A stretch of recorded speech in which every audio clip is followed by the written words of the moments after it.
question is good, sir. Question was good, sir. The questions were easy, I think.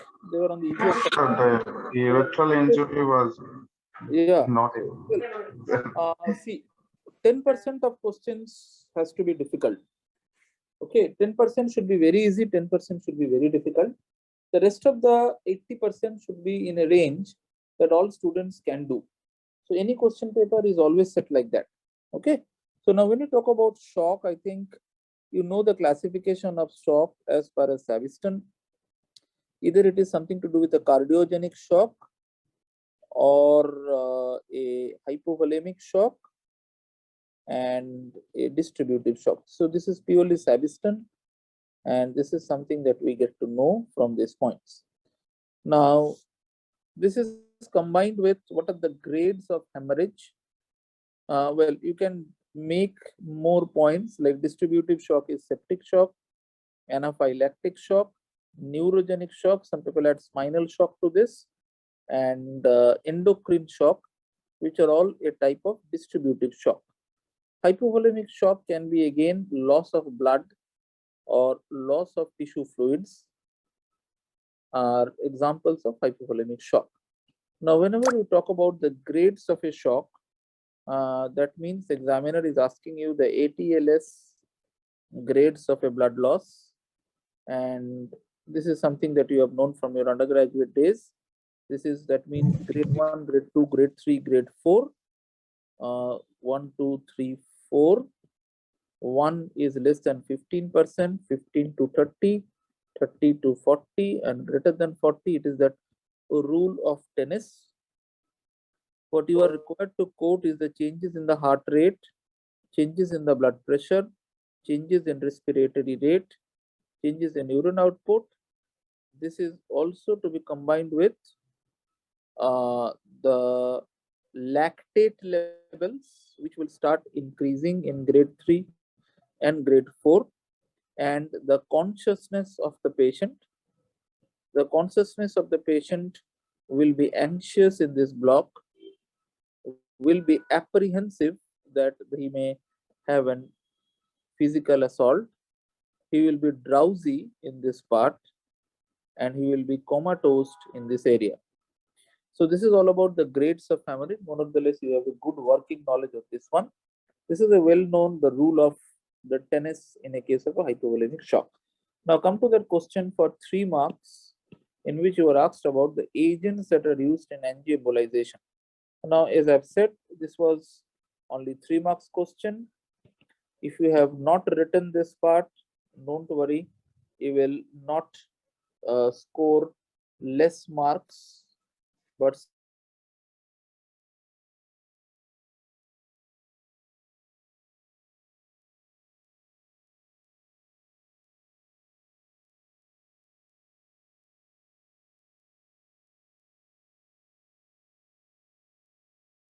Not audible.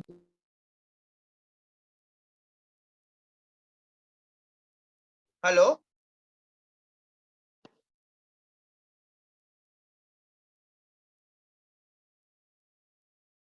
Not audible, sir.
Shilajit, can you kindly give me the screen sharing?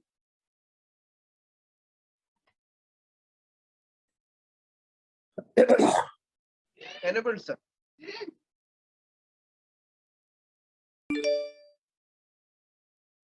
Okay. Now, angioembolization devices are classified as temporary and as permanent. Temporary will be gel form, collagen, and thrombin, whereas permanent will be particles like PVA and embolosphere, or coils which are pushable, injectable, and when you talk about other ones, that includes, remember, plugs. Okay. And in this plugs, you can also attach balloons. There are liquid agents, example being glues, alcohol, which are used. So this is a very gross classification of agents that people will use in case of the various embolization procedures. Out of this, remember, a gelatin foam is a very popular one that was used. Now, gelatin foam, technically, remember, is a biological substance. It is technically derived from the skin of animals. So this is what is to be known. The particle size is 40 to 60 microns is a particle size, and the each of these pieces that are used, so each gelatin molecule has a size of 40 to 60, but this agent that is used in embolization, that is made into a size of 2 millimeter size foam particle. So the molecule size is 40 to 60 microns. The material that is used for embolization is 2 millimeter. Now, so this is what is important for this part. So this is usually used, or all of them are used for angioembolization to make a thrombus, is that. Now, if you talk about other agents of concern, in which when you talk about coils, the most famous of the coil, always we all surgeons know, is called as Guanturco coil, Gianturco. Now, this gentleman is said to have used coils for treatment of embolization. Now, there has been various generations of coil that people use for aneurysm coiling, particularly. And these are used for treatment of arteriovenous malformations, aneurysms, etc. Now, what is important is that coils, remember, are not biological. They are always a permanent material that is used in making this coil. Okay. So what is important for you to remember is that coils are. So kindly mute the audio, please. Right. So now coils, remember.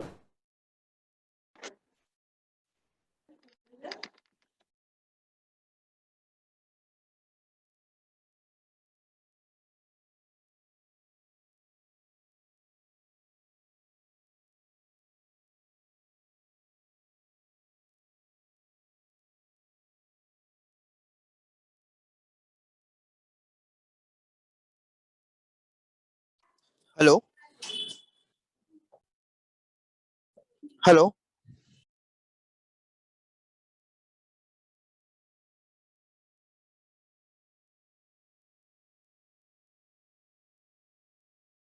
Sir is not audible.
Sir, host enabled, sir.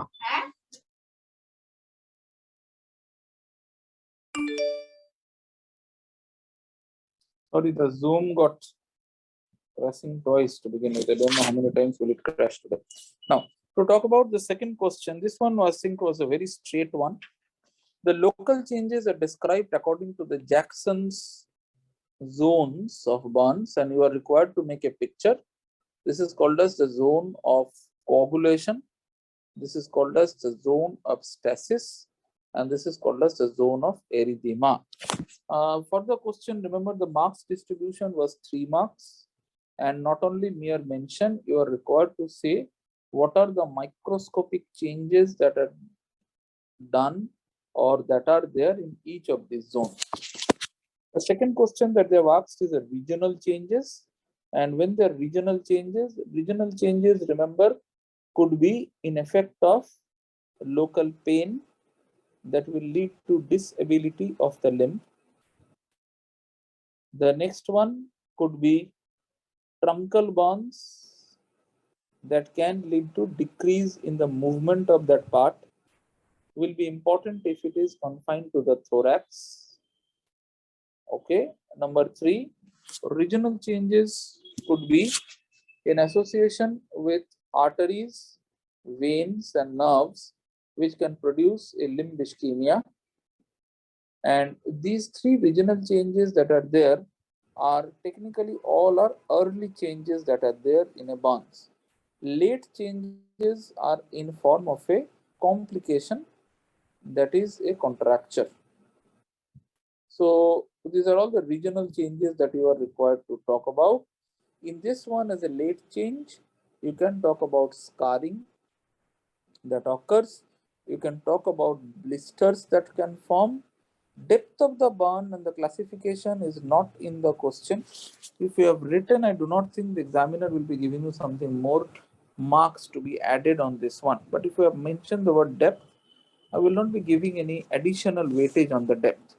Talk about the systemic changes in burns. The systemic changes in burns, remember, the systemic changes in the burns will always be of concern, in which you are required to state about the cardiovascular changes, respiratory changes, renal changes, musculoskeletal changes, and metabolic changes. Now you have a lot of things to write on, everyone.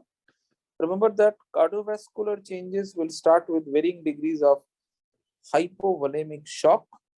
Respiratory examiners are expecting you to talk about ARDS and its pathology and development, renal oliguria, and an acute renal failure.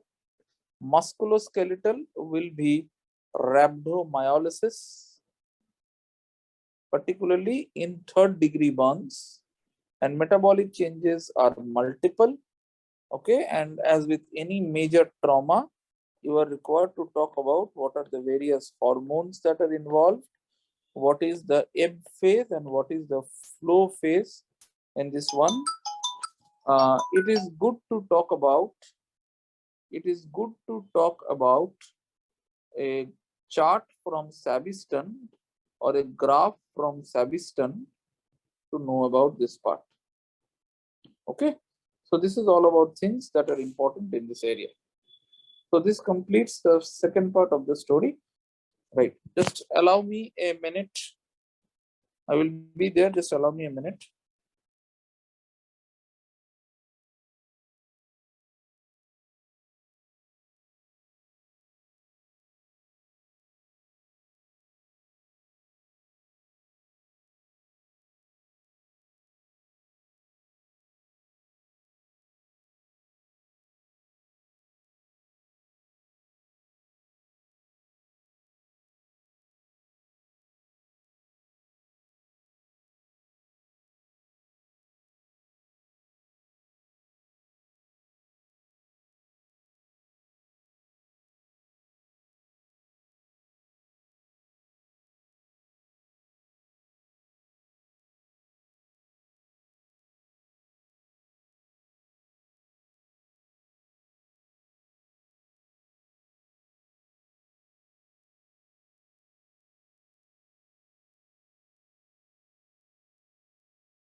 program.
Okay, so very sorry, I had to take an important call.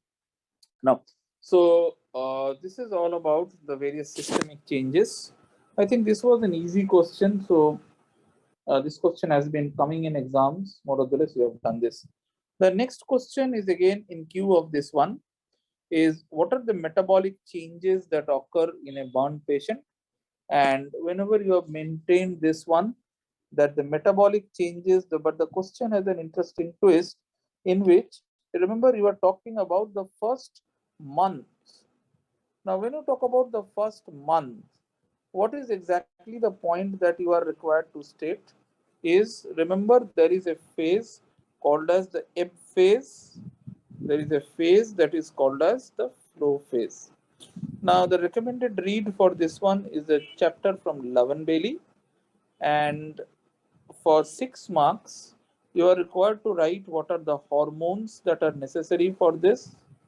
Number 2, what happens to the basal metabolic rate? There is a table and a graph in Sabiston where the basal metabolic rate initially dips down and then increases and then again returns back to the normal. So you are required to make this the daily amount of nitrogen consumption, remember, will be in parallel to this one. So if you have talked about the hormones, particularly there is an neuroendocrine axis that is important for this picture to be made. Next one, they have said first month. So in the ebb phase, remember, is also a phase of catabolism. Flow phase has 2 parts. The initial part is catabolism and the later part of this is anabolism. So this is what is important. So this completes this question. The principles of ERAS are a very standard question and many exams have given. The main principles of ERAS are in the preoperative period, peroperative period, and postoperative period. So preoperative period, remember that ERAS is all about in the preoperative period. ERAS has everything to do with, remember, a preoperative fasting that is to be avoided. In the peroperative period, what is important is that you need to avoid epidural anesthesia. In this part, glucose loading is done. Okay. Tissue trauma are minimum as possible, hence minimal access surgery has a big role. Post-operatively, early resumption of oral intake and ambulation, etc., are the basic principles that you are required to know in this group of patients. So you have principles of ERAS in this group of patients. So these are the main points that are required to be known in this group. Now, the next question is again something to do in general surgery. Okay, Shilajit, am I audible or again have I lost connection? Hello. Audible, sir. Audible, sir.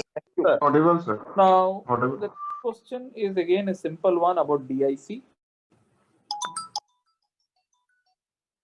The next question is again something to do with DIC.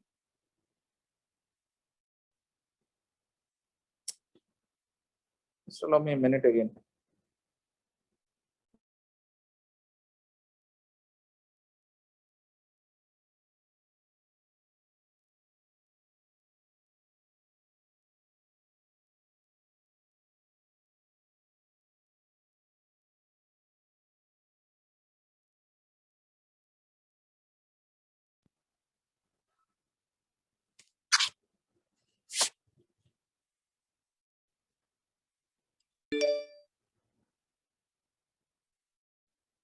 Okay. Now, when you talk about DIC, what becomes important in DIC to understand is that DIC question will be in parts in which you are required to say the causes of DIC. Now, causes of DIC are very straightforward, mentioned as number one, there is a contact activation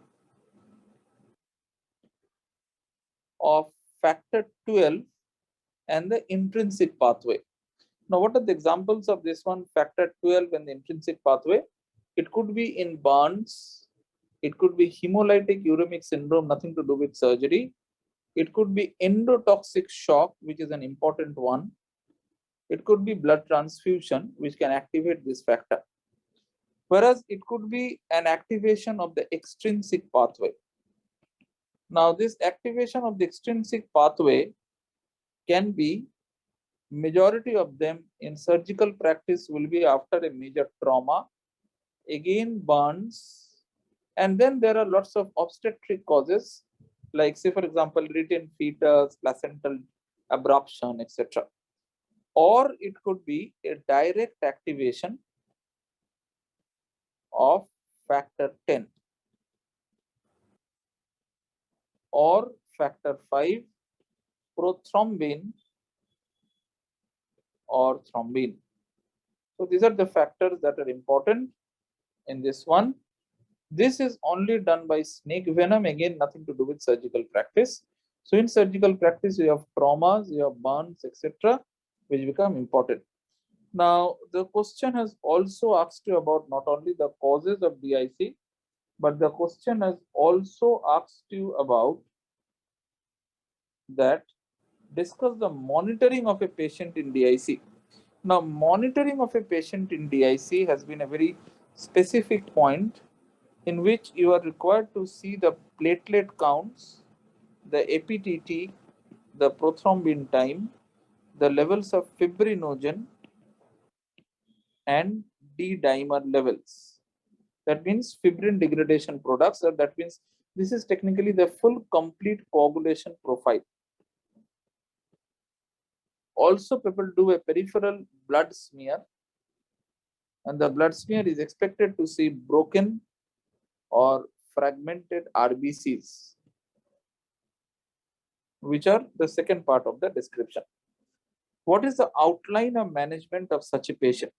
Now, the management of such a patient will be, number one, the cause definitely needs a management.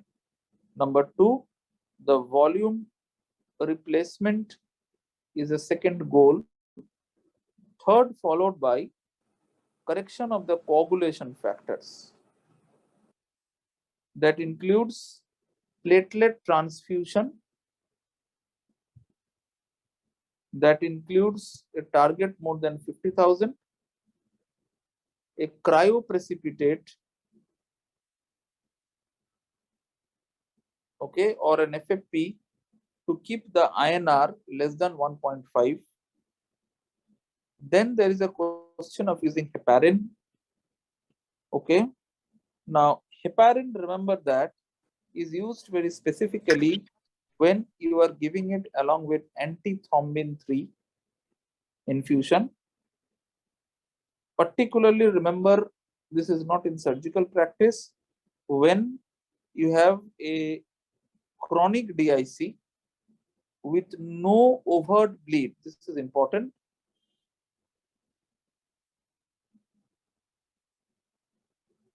Then last one is epsilon aminocaproic acid, which remember that is given in usually a fibrinolytic state.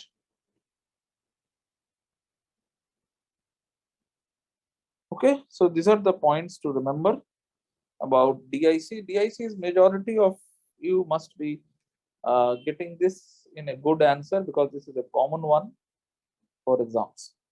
So we'll not go to this general surgery, this part. We'll come to the GI part of the story. The GI part I think was very easy this time. We started with a question on what is the surgical anatomy of the liver. Again, purely from Saviston. Very well described, but it is recommended that please have a look at Shackelford. Nothing that extra to be mentioned, but it is good that Shackelford gives a good number of pictures in this part. You are required to say about, this question has been a repeat one.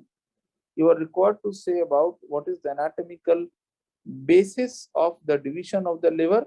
That means the three hepatic veins, the hepatic arteries, sorry, the portal triad is the better answer for this one. Now, the second question is what are the various grades of liver injury? Now again, various grades of liver injury is also a very standard question that you must have had. The AAST grade of liver injury. You may draw pictures, you may not draw pictures, doesn't matter. The examiner has not asked about pictures, he is required to know the grade. Now talking about complications. This is an interesting question. Complications of this one can be immediate, can be delayed. Now, immediate complications and delayed complications. Immediate complications can be local. That means it is a profuse bleed from the liver. Okay. Or regional. That means a peritoneum or greater sac, or systemic. The systemic immediate complication will be shock. The regional complications will be bile peritonitis or hemoperitoneum. Local complications could be liver necrosis. Delayed complications will be a delayed atrophy of the liver, formation of bilioma,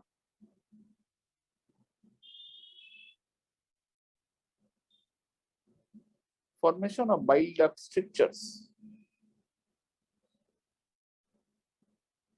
Regional complications could be, the regional complications in this type would be an abscess formation. Systemic complications in this lot will be sepsis and adhesion formation.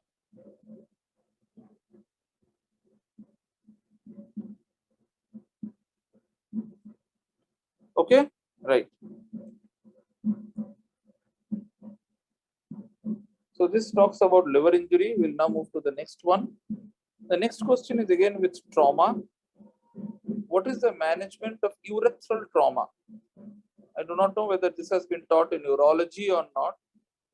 But again, if you talk about urethral trauma management, what is important in urethral trauma management is, the first one is always primary survey and resuscitation to continue. This is the basic motto. Then comes assessment of pelvic trauma, and then comes assessment of the urethra and the bladder. In this part, as I have said, this urethra and the bladder assessment can be a clinical assessment, and then it is to be followed by a radiological assessment. And now remember that clinical assessments are usually based on 3 points. One is the retention of urine. Number 2, that means a palpable bladder.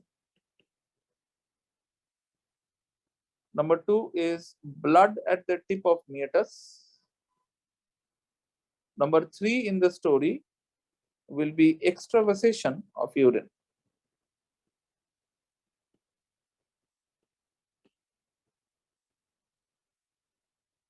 Now, they will differ between a membranous urethral injury and a bulbar urethral injury. Particularly remember that you are required to say the direction of the extravasation in a case of a bulbar urethra, which is extensive, membranous urethra is localized.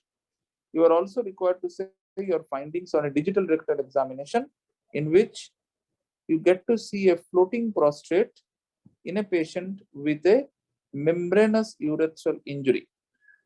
The radiological points of concern will be by doing a CT scan. CT scan gives you an idea about the type of the pelvis fracture, and bladder injuries are commented, not urethral injuries. So people have done something called as a retrograde urethrogram, which is not the standard of care always. If you have seen American books like Smith's Urology, Smith talks about retrograde urethrogram. But if you talk about AST classifications, retrograde urethrogram immediately after trauma is a questionable entity, because definitely the grades of urethral injury are usually commented, but again the management is again the same in this one. So retrograde urethrogram will always be a controversial entity in this part. Now, what is important is how do you manage this one? How do I manage this one is, I will erase this part, guys. Just allow me a minute. Okay.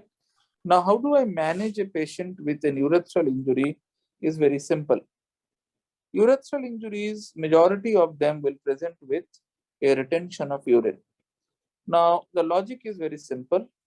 You have to go in for a suprapubic cystostomy as the first line management.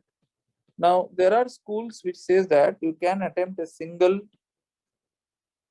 line. You can say that there can be a single attempt at a catheterization. But again, this is again a controversial entity, because you can convert a partial to a complete tear. Now, when you talk about the first line is first line is SPC, you can also add, there is a role of a retrograde urethrogram. Okay. And retrograde urethrogram in a background of an SPC, that means can now tell you the amount of the dye that is going to go from the urethra to the bladder. Based on this, the classification is a very famous classification that all of you must know, and this is called as the Goldman classification. The Goldman classification is something that all postgraduates are expected to know very well. Goldman classification, remember, is usually type 1, which means a stretching of the urethra. Type 2 is a posterior urethral injury above the level of the urogenital diaphragm. Okay. Now, what is important is type 3 will mean there is an injury that is extending from the membranous and the bulbar, is something called as, that means the urogenital diaphragm is injured, that is a type 3, and Goldman himself maintained about this part.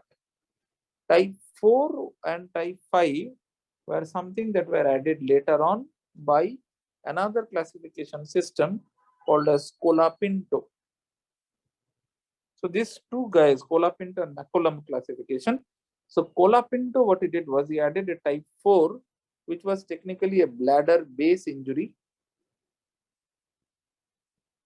whereas a type 4 was again divided into 4A and 4B, and type 5 is an isolated anterior urethral injury. So for example, someone has a penile urethral injury, that is technically a type 5 of urethral injury. So this is the classification system that you are expected to write in an exam. The Goldman classification, which is a very famous classification that the examiner is expecting you to write. The next question is simple enough. is on a gallbladder story. We have repeated this question. Patient presented with a gallbladder lump. How do you have a differential diagnosis? My answer is very simple. For a gallbladder lump, remember, it can be painless or it can be painful. Painless lump is, painful lumps will usually be an empyema gallbladder, or it can be a gallbladder perforation. Again, the same point like an empyema. Painless lump can be classified without jaundice or with jaundice. With jaundice, I would like to classify them as a firm gallbladder, which is smooth, which is technically a patient with a periampullary cancer, whereas a hard gallbladder will be a cancer of a gallbladder. Without jaundice, the things are again simple. It can be smooth gallbladder, which can be a mucocele, or it can be a hard gallbladder, which can be an empyema, a cancer of a gallbladder. So this is all about approach or a differential diagnosis. What is your approach to a patient? So the approach will be a clinical history, then followed by an examination. You have already detailed the examination. Examination should include jaundice, supraclavicular node, liver, ascites as a main point. Then followed by and support by a liver function test, a complete blood count, and an ultrasound. This will now tell you whether it is a benign etiology or a malignant etiology. Malignant etiology will require a CT scan for diagnosis and staging. Now, the management of a gallbladder cancer is something that I think many of us have discussed with you. It is strongly recommended when I talk about management of a cancer, please start in the habit of writing your answers in the form of an NCCN guideline. So whenever you are given a straight blunt question, 4 marks, managing cancer gallbladder, I will write it under 3 headings. It is an incidentally detected gallbladder cancer. It is an early stage gallbladder cancer or locally advanced gallbladder cancer. And the final one will be an unresectable or metastatic gallbladder cancer. This one, if it is a T1A, you observe. T1B onwards, you do a resurgery, better called as extended cholecystectomy. In a case of a early or a locally advanced, that means we are talking T1B, T2, T3, and then select maybe a T4 in a selected cases, you think about doing a radical cholecystectomy. Now, there is no difference technically between radical and extended cholecystectomy, except maybe by the time that you do this operation. Confusion still exists. The main idea is that the liver margin should be about 2 centimeter if you are doing a non-anatomical. If you are doing an anatomical, it has to be a segment 4B and a segment 5. The lymph nodes should be, the dissection level should be the hilum. The bifurcation of the common hepatic artery and the hepatic artery proper is the boundaries of dissection. So superiorly, it is the porta, inferiorly, the duodenum, second and third part. This way, this is the hepatic artery, and this way, it is the bile duct. Anything, all lymph nodes in this region has to be cleared out is your principle. Post-operative adjuvant, remember, the main role is still with gemcitabine. Carboplatin is a good agent, but carboplatin will be mainly used if you are planning a neoadjuvant. So it is not a neoadjuvant that is very well described. So this finishes your CAGB. We come to the next one, sir. Right. PSA. Now this one is a little tricky from the urology side. What is the role of PSA? Now, PSA, you are required to say a few words. What is PSA? That means PSA is a serine protease. What is the normal role of PSA? Is the liquefaction of the semen. But what is more important is, what are the conditions that increase the PSA? Now, increase of PSA, remember that PSA is not specific for a cancer. So please remember that PSA is not specific for prostate cancer and can rise in many conditions of prostate, starting from BHP, starting from acute prostatitis or acute bacterial prostatitis, chronic prostatitis, catheterization. Even doing an DRE can increase the levels of PSA, leave alone a cancer. Now, what are the conditions where PSA is not elevated? Well, a history of castration or a history of prostatectomy does not elevate the PSA. But what is more important is the role of PSA is in prognostication of patients, in which remember that we are more important in follow-up of patients plus a diagnostic role is suggested. So remember that the diagnosis of prostate cancer is not done by PSA alone. It is done by clinical examination, biopsy, and thereafter to be proceeded. What is important is that you are required to know what is a PSA density, what is a PSA velocity, and lastly, what is a PSA, free PSA versus conjugated PSA. So please, I think Dr. Probir Basu will be talking about these in neurology. So these are all areas that you must tackle. TNM of prostate is a standard one in any urology book. Please read NCCN. This is something that may be asked. So this was a tough question in the lot. What is the role of robotic prostate? Now this is an interesting question. Can you tell me what is technically the role of robotic prostate? Robotic prostatectomy, however, is a gold standard operation. So can you tell me what is the role of a robotic prostate? Anyone, please? No one? Shilajit, am I audible? Yes, sir. Audible, sir. Robotic prostate, please remember, are done in early stage disease.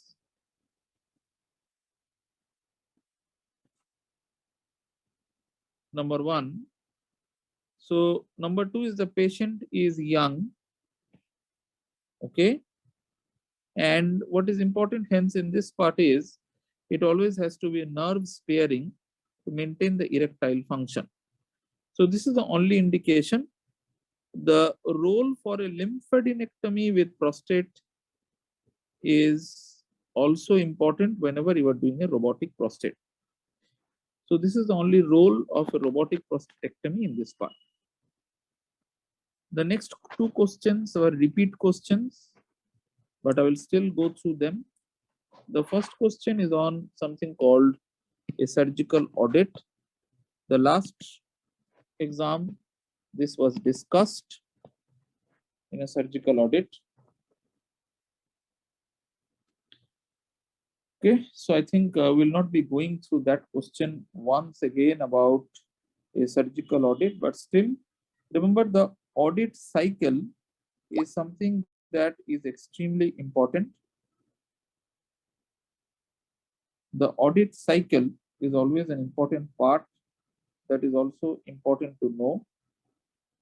So what becomes important in this part is that the main parts of an audit is identification of the problem, and then we start by talking about what are the other. The first one is always, just a minute. Right. So the first one always is identification of a problem.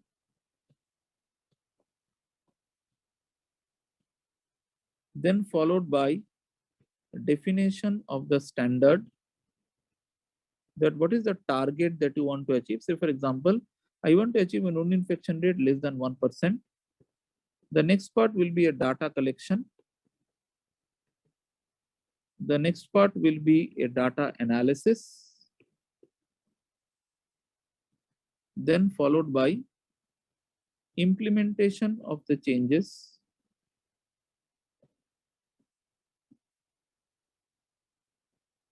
Then followed by re-audit.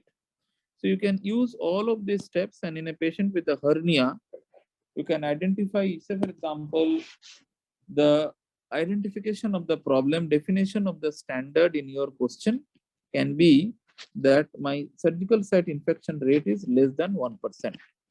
What are the data that you need to collect? Like, who is the surgeon? Who is the assistant? What is the skin preparation that you are using? What is the antibiotic prophylaxis that you are using? What is the operation time, etc. So these are the points to be remembered in this part. So this is the way you can frame your answer. The last question, I think, was again a very easy one. It was a sitter one. What is an abdominal compartment syndrome? And then the last question of concern was, what is abdominal hypertension?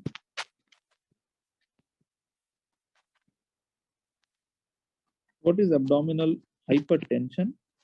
And in this abdominal hypertension, what are the pathophysiological changes? Now, this is something that you have known.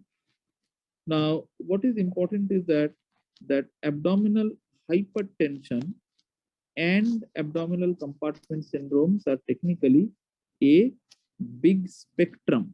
So please remember this one.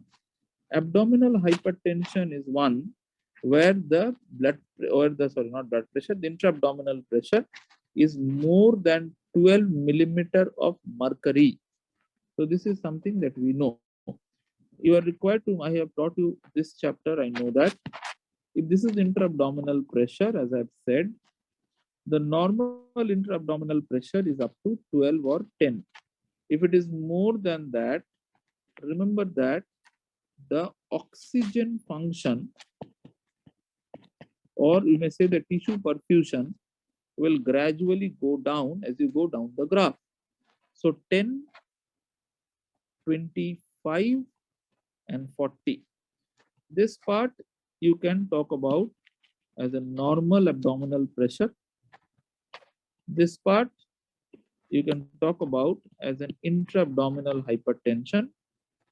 And this part you can talk about as an abdominal compartment syndrome.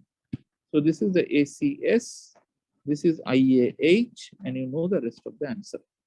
Now the question that has also been given is, what are the pathophysiological changes that are going to happen in a patient with this? Now, these are some things that you have known. What are the physiological changes? The physiological changes are better in an exam to be mentioned as cardiovascular, renal, pulmonary, and GI. So cardiovascular, as you have known more or the less, there is a decrease in the cardiac output, and thus the venous stasis, etc. occurs. The vascular resistance, remember, is known to increase. Renal perfusion falls and urine output falls. Pulmonary, many changes. The intrathoracic pressure is increased. Remember that the peak airway pressure will increase, and then followed by decrease in the saturation of oxygen, increase in the partial pressure of carbon dioxide. In the GI, the mucosal or the organ perfusion usually decreases. So please remember that the organ perfusion will usually decrease in this one. So these are usually the spectrum. You know about this one. This was an easy one. So with this, guys, this is the theory set. Okay. Any particular queries that you have for the day?